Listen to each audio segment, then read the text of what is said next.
Morning. It is 12. Well, it's not morning, is it? It's 12:39 on the 20th there. And just wanted to show you. So today is really a very bad day for solar, right? So let's go over to the weather channel here. There we go. So it says it's cloudy, cloudy, cloudy, cloudy, windy, windy, windy, and cloudy, and more cloudy. So this is not the worst case scenario, but pretty close. And I just wanted to point out that these batteries go below zero. So what's happening now is we're at a deficit. So we're pulling energy about 75, 70, 80 amps, something like that, from the battery power. You can see on this one too, same thing. It says it's 0%, but it's still pulling power. The big draw right now is the shower is on. So that's the reason why we got an extra draw. That one's at 0 right there. So yeah, so let's take a look at the situation. Says, okay, so it says 3,700 watts. That was a minute ago. Let's update. So it's 2,954. That's kind of low, but considering it's a cloudy day, maybe it's not so bad. I mean, look at, you can see light coming in, but hardly anything, and these aren't giving me much light in here. So yeah, it is a cloudy day, typical cloudy day. So this is why right here, this is why you have to build out your network, your solar network, to be able to meet your energy needs on the worst day like today. So we might have some intermittent sunshine, but I'm not counting on it. So you can see here, 792 is pulling from the grid. Total house load is 7585. I could reduce that quite a bit because we actually have two cars charging right now. Pearly Girl is charging at 5 amps, and so we're up to 80 miles on that one. And then Biggest is charging a little bit as well.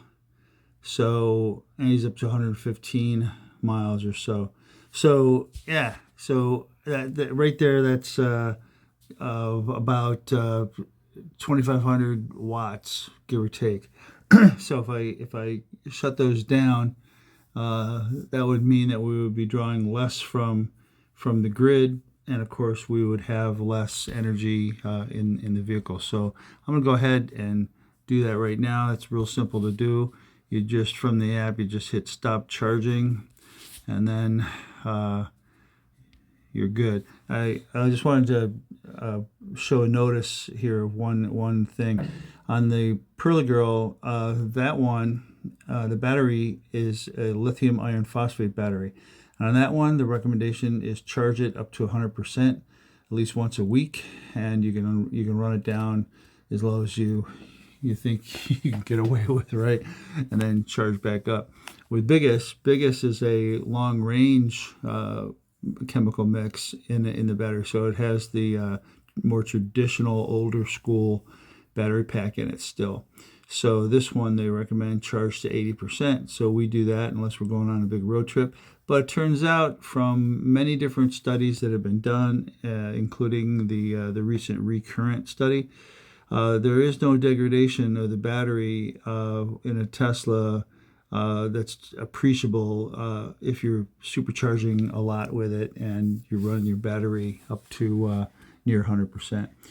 Turns out, though, that we really don't need to charge that much up to 100%, just because our long distance trips are usually around 300 miles, and so we can kind of do that in one shot.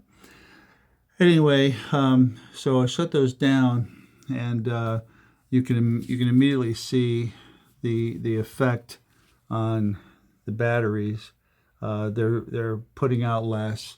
Together they're putting out less, and you can see this one's now at 0 as well. So what I did, that one shut off because it's asleep. So what I do is, if you don't really need to charge, don't do it from the grid. Just do it from your solar power, if you can. And again, that's another argument for putting up a few more solar panels, because even on a day like today, with a few more solar panels, we could easily meet our house load, and which would include the car. So I do have plans for that, and I've got everything in a line to do it. Just got to get the money now. That's all.